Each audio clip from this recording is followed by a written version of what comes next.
Bien, muy buenas tardes. Mi nombre es Jeffrey Modesto Palomino de la O. Soy estudiante del séptimo ciclo de la Facultad de Derecho en la Universidad Peruana Los Andes.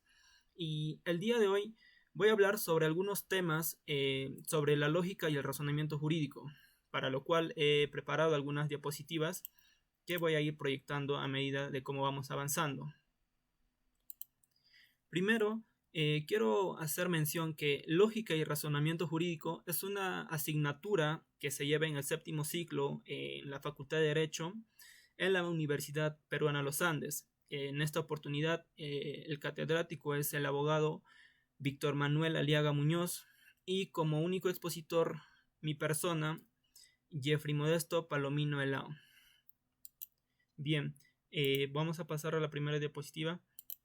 En este primer segmento vamos a tratar sobre todo lo que concierne a la lógica formal y las formas de conocimiento. Primero, voy a hacer una definición de lógica. La lógica es una ciencia formal y rama de la filosofía que estudia los principios, el pensamiento y las estructuras del pensamiento. A su vez, se deriva del griego antiguo logike, es decir, dotado de razón, alguien intelectual, argumentativo, que también a su vez viene de logos, que se traduce a pensamiento, idea, argumento, razón o principio. Como podemos ver, hace bastante énfasis en lo que es el pensamiento. Para ello es necesario poder definir qué es pensamiento o qué engloba este accionar de pensar. Podemos decir que es un complejo proceso que se inicia con la creación de imágenes mentales en nuestro cerebro. Tiene que ver con formas, ideas y representaciones de la realidad en nuestra mente, relacionando unas con otras. Estas imágenes las integramos, es decir, las emparejamos, las proyectamos o asociamos con nuestros conceptos o esquemas que tenemos memorizados, representándonos las situaciones del mundo y de nosotros mismos en un proceso simbólico que necesitamos estructurar en secuencias sintácticamente, esto es, lógicamente organizadas. Es por eso que a partir de ello podemos prever lo que va a suceder y podemos evaluar las consecuencias de nuestros actos, anticipar para evitar episodios desfavorables y promocionar lo que más nos beneficia. Naturalmente, este curso de pensamiento puede verse influido en nuestras emociones y por factores físicos o sociales que modulan, que habitúan, prejuzgan nuestras maneras de representarnos las cosas del mundo. Entonces, como podemos ver, constantemente pensamos, estamos haciendo esta acción de pensar. Eso significa que construimos secuencias temporalizadas de imágenes o conceptos que representan simbólicamente cosas o eventos y que podemos poner en movimiento para producir simbólicamente lo que aún no ha acontecido. Ese poner en movimiento que necesita naturalmente no solo una memoria en funcionamiento, sino también una conciencia de lo que estamos pensando, es a lo que podemos denominar razonamiento, ¿no? Es por eso que ya hablando del concepto de razonar, podemos afirmar que consiste en producir juicios. Un juicio tiene la forma de una proposición, es decir, de una oración. Por ejemplo, esta mesa es verde. Eso es un juicio. En él están contenidos los conceptos mesa y lo verde.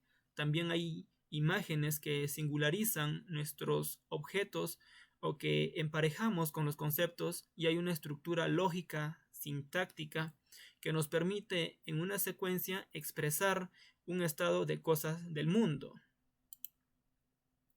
Bien, aquí, como podemos ver, el razonamiento tiene que ver con una actividad mental de razonar y con una actividad verbal de argumentar. Pero sin duda el razonamiento puede dividirse tanto en razonamiento lógico como en un razonamiento jurídico, adentrándonos más en lo que nos concierne como estudiantes de derecho, ¿no? El razonamiento lógico tiene que ver con el uso de entendimiento para pasar de unas proposiciones a otras. Por otro lado, el razonamiento jurídico consta de juicios ordenados, de aplicación de reglas de la lógica, y que obviamente va a ir de la mano con el silogismo, el cual es garantizar la solidez en la argumentación que el abogado presenta para sustentar su postura, su posición. Bien, entonces el razonamiento lógico viene a ser ese conjunto de juicios que mantienen entre sí relaciones lógicas de tal forma que, partiendo de algunos juicios dados a los que denominamos premisas en un primer momento, podemos llegar deductivamente a un juicio que no teníamos y que denominamos conclusión. Por ejemplo, si llueve, entonces me mojo y llueve. ¿Qué podemos concluir de esta primera premisa? Que si llueve, evidentemente me mojo, ¿no? Esto viene a ser una inferencia o un razonamiento deductivo, como bien lo decíamos arriba. Se trata de llegar a una conclusión de manera deductiva partiendo de unas premisas, ¿no? En el cual si las premisas fueran verdaderas, la conclusión también va a llegar a ser verdadera.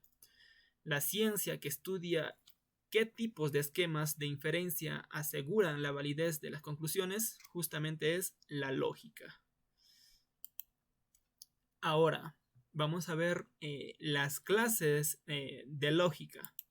Aquí encontramos la lógica formal por un lado y la lógica informal o material. Más adelante vamos a ver lo que nos concierne a nosotros como estudiantes de derecho, lo cual viene a ser la lógica formal, ¿no? Pero voy a dar un concepto de ambos.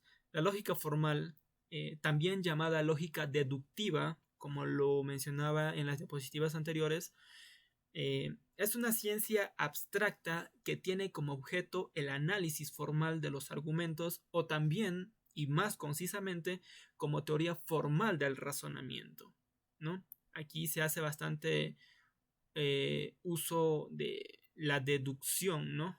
A partir de premisas, de unas primeras premisas que se llegan a una conclusión finalmente. Por otro lado, la lógica informal o material es tópica, es retórica y se dedica al análisis de los conceptos y procedimientos involucrados, usados para elaborar conclusiones a partir de información previamente obtenida, ¿no? O previamente dada. Aquí vamos a basarnos, enfocarnos, mejor dicho, en lo que es lógica, solamente esa palabra, solo ese término, lógica, para poder distinguir la variación entre una lógica inductiva y una lógica deductiva, ¿va? La lógica inductiva llega o consiste en llegar a una conclusión general, la cual es llamada conjetura, mediante la observación de patrones por los cuales se va a ir prediciendo otros resultados basados en estas observaciones, ¿no? Es decir, va del caso particular al general. Por otro lado, la lógica deductiva consiste de llegar a una conclusión mediante una estructura formal basada en un conjunto de términos no definidos y otros de axiomas o premisas aceptadas, pero no demostradas. Es bastante empírica. Es decir, va del caso general a lo particular. Podemos decir que en la lógica inductiva se infiere, ¿no? Y en la lógica deductiva se deduce un resultado, ¿no? Es decir, se trata de una relación entre proposiciones mediante la cual de la verdad de las cosas se deriva la verdad de otra. También vamos a poder encontrar en lo que es la lógica las leyes de la lógica, las cuales son 5 que vamos a desarrollar individualmente cada uno y sus conceptos con algunos ejemplos, ¿no? Tenemos la ley sustitutiva de la identidad, ley de la reflexibilidad, ley de la contradicción, ley de simetría, ley de transitividad. Vamos con el primero, ley sustitutiva de la identidad. Según esta ley, M y N son idénticos. Lo que es verdadero en M también es verdadero de N.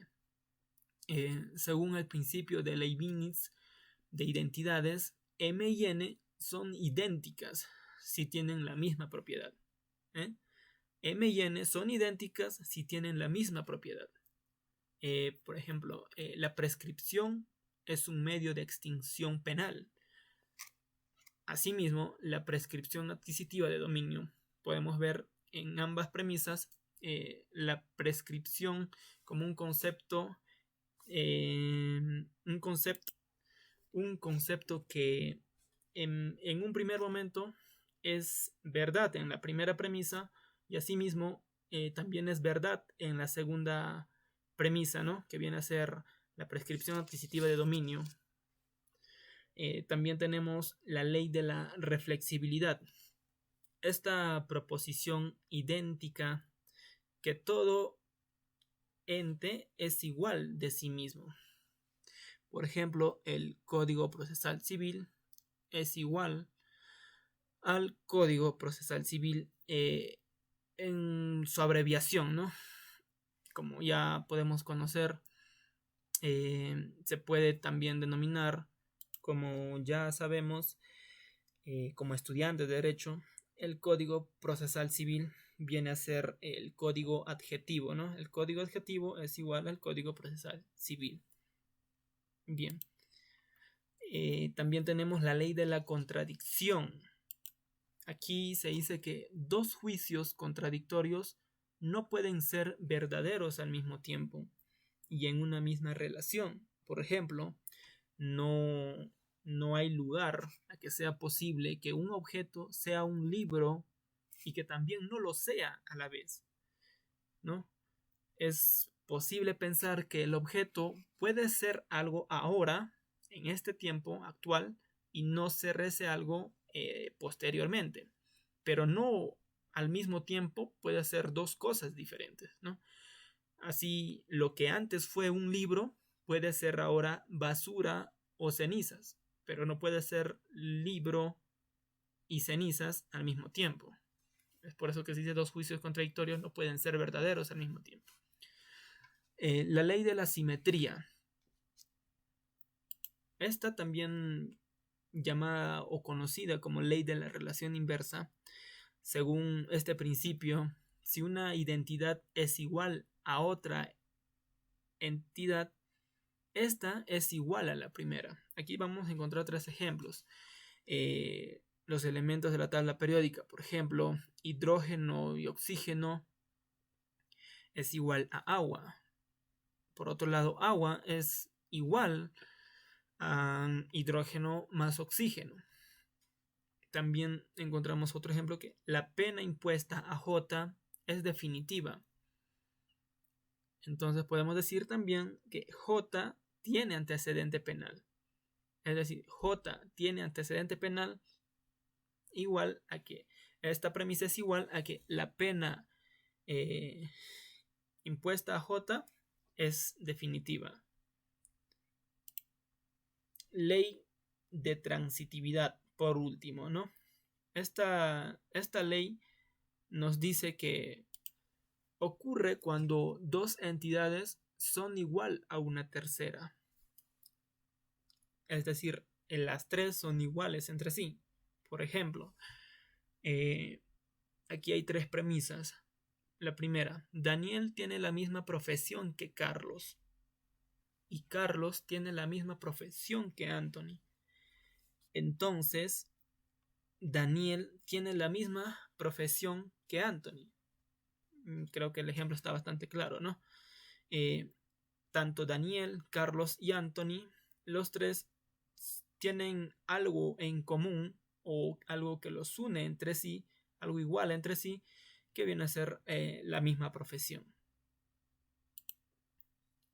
Por último, vamos a hablar sobre el concepto en la lógica formal. Este es un tema bastante amplio también, que se ha desarrollado tanto en la doctrina a través de diferentes autores, diferentes críticos, diferentes juristas.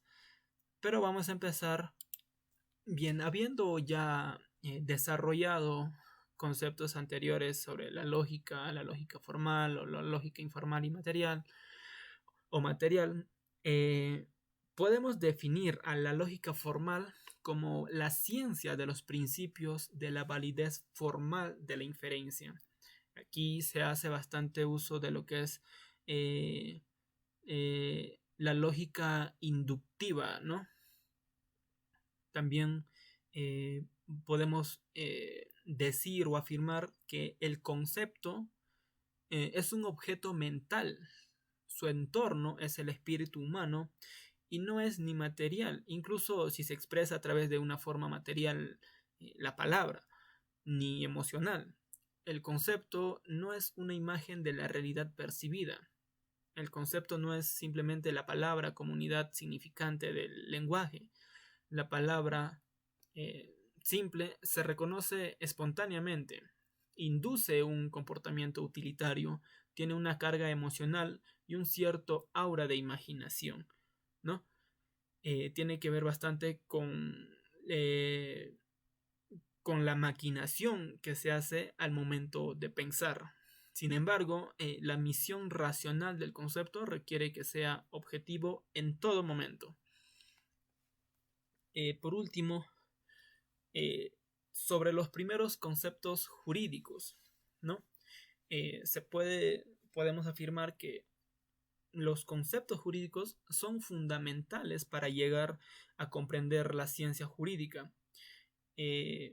Permiten un mejor aprendizaje y comprensión del derecho.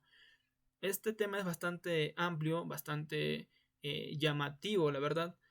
Me gustaría ampliarlo de repente para algún otro video, pero por el momento espero haber satisfacido algunas de sus inquietudes o al menos haber podido contribuir con algunas nuevas ideas que todo estudiante de derecho estamos prestos a ir conociendo.